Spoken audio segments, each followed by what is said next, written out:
number the weight of infinity. You don't know me. Not really. You think you do. You've seen what I've done, witnessed the monuments I've toppled, the worlds I've reshaped. You've called me monster, tyrant, mad.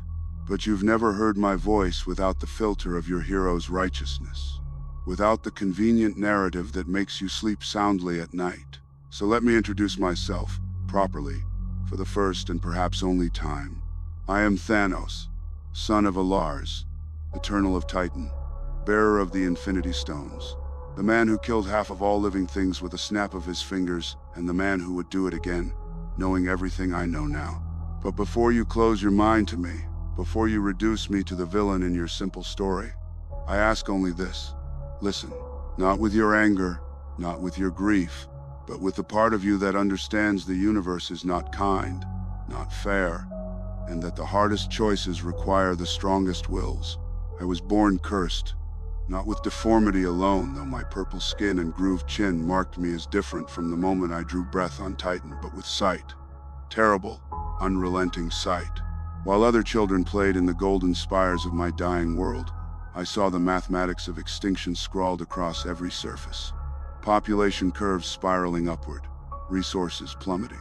The equation was so simple a child could solve it, and I was that child. I brought my calculations to the elders, to my father, to anyone who would listen. I showed them the numbers, cold and undeniable. We were consuming ourselves to death. They called me mad.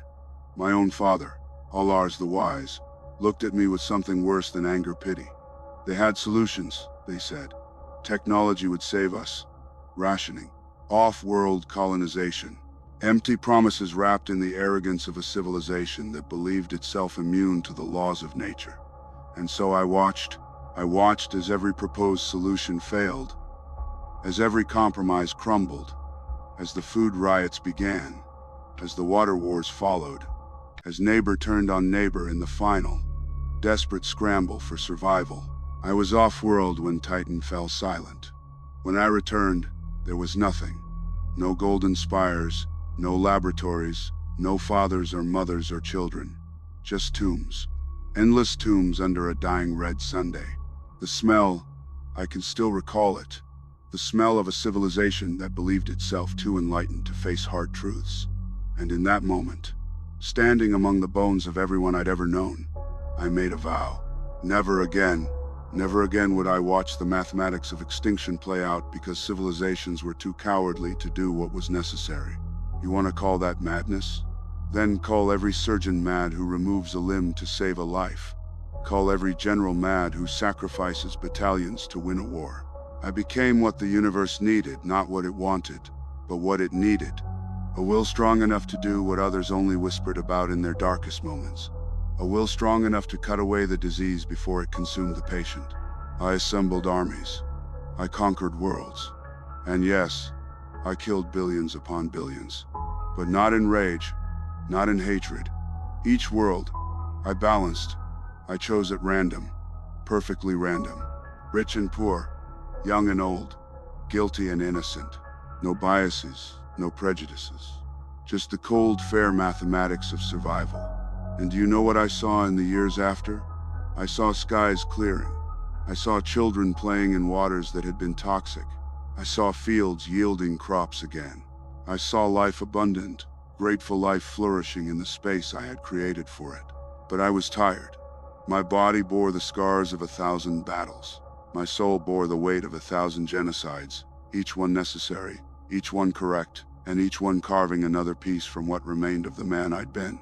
There had to be a better way, a faster way. A way that would spare me from watching the light die in another child's eyes as I explained to them that mathematics doesn't care about tears. The Infinity Stones. 6 singularities older than the universe itself. Space, reality, power, mind, time, soul. Separately, each one could reshape existence. Together they could do what I'd been doing world by world, but everywhere, all at once, and without the rivers of blood I'd waded through. One snap, one moment of cosmic will, and balance, true balance, would be restored to the universe. The Soul Stone demanded a price. A soul for a soul. I brought Gamora to Vormir, my daughter, not by blood but by choice. The one being in all the cosmos I had allowed myself to love. I taught her to fight. I taught her to think. I taught her to survive. And on that mountaintop, with the red skull, that wretched thing explaining the price, I understood. This was the final test. This was the universe asking me, how far will you go? What will you sacrifice? I killed her. I threw my daughter from that cliff, and I felt her bones shatter against the rocks below, and I wept. Yes, Thanos wept. I held the soul stone in my palm afterward, that cursed orange light, and I wondered if perhaps I truly was mad. If perhaps the universe's ultimate joke was making me destroy the only thing I loved to save everything else. But the mission was bigger than love. It had to be. Because if it wasn't, then what was Titan?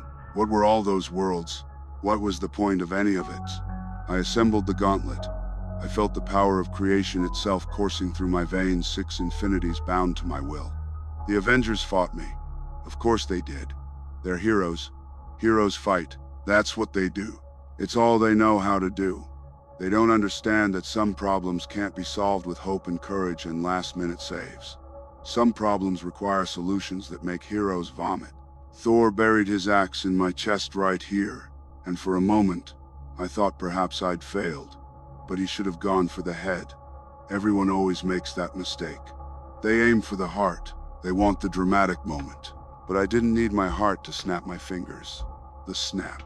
The most famous gesture in cosmic history.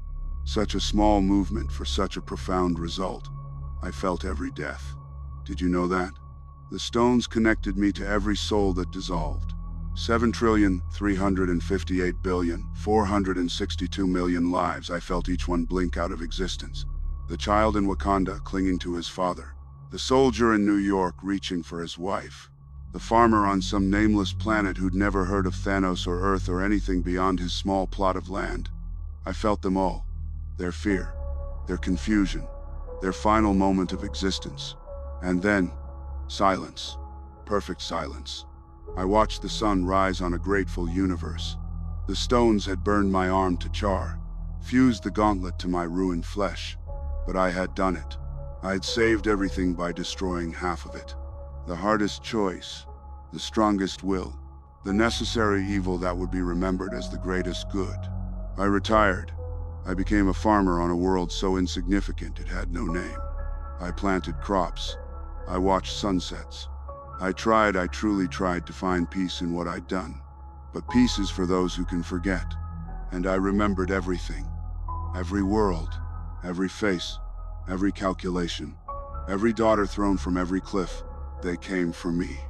The Avengers found me in my garden, weak, the stones destroyed. I told them what I'd done, used the stones to destroy the stones because I wanted to remove temptation, mine and everyone else's. The universe had to move forward without the crutch of unlimited power. And then Thor broken. Angry Thor took my head. Finally went for the head. But that wasn't the end.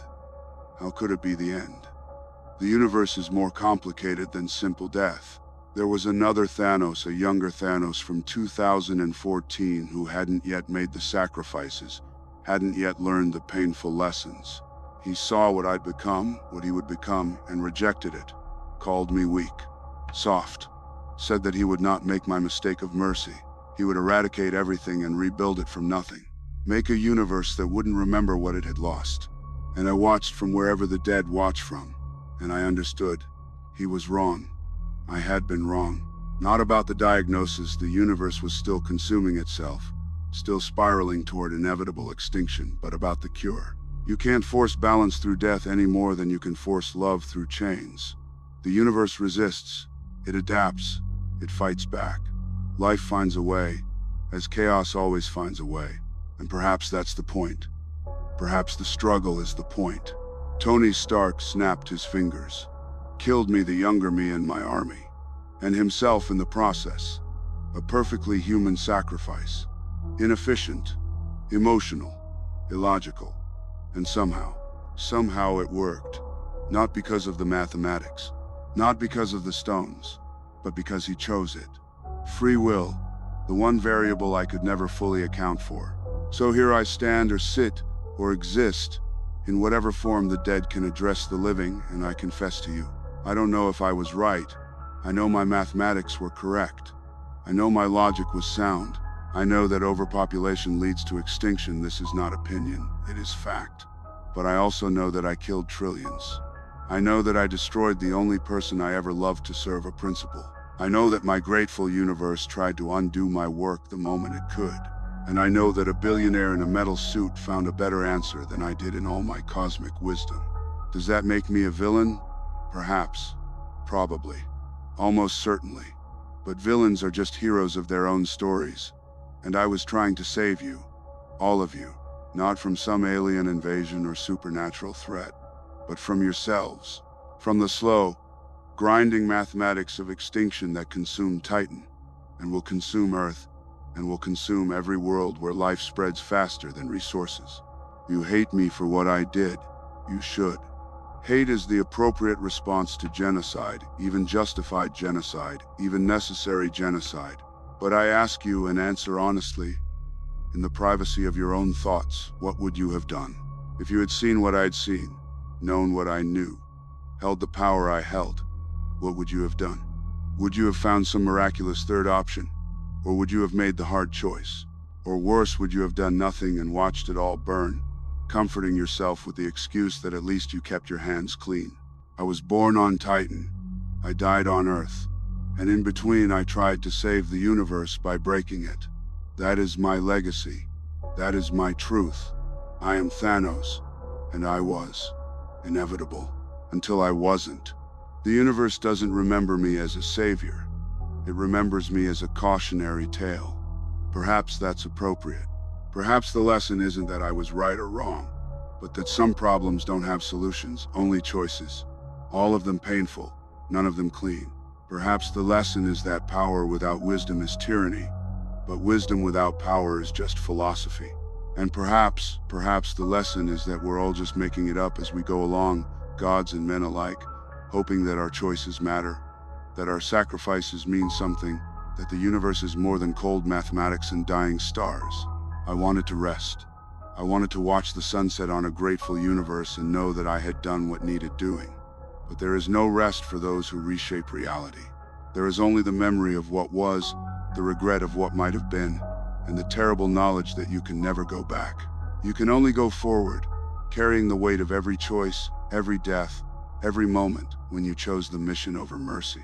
So remember me, hate me, fear me, use me as the monster in your stories to scare children into behaving. But remember me truly not as a simple villain, but as something far more terrifying, a believer. A true believer in a cause who had the power to enforce it. Because the universe is full of believers. And one day, another will rise with another solution to another problem. And you'll have to decide, is this one a hero or a villain? And the terrible truth is you might not know until it's far too late. I am Thanos. I was the Mad Titan. I was the genocider of worlds. I was the bearer of the Infinity Stones. I was a father. I was a farmer. I was a philosopher with the power of a god and the wisdom of a fool. And I am, I will always be, the one who tried to save you by killing half of you.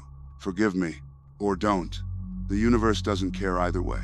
Would you like me to adjust the tone to be more regretful, more defiant, or add specific references to other MCU characters and moments?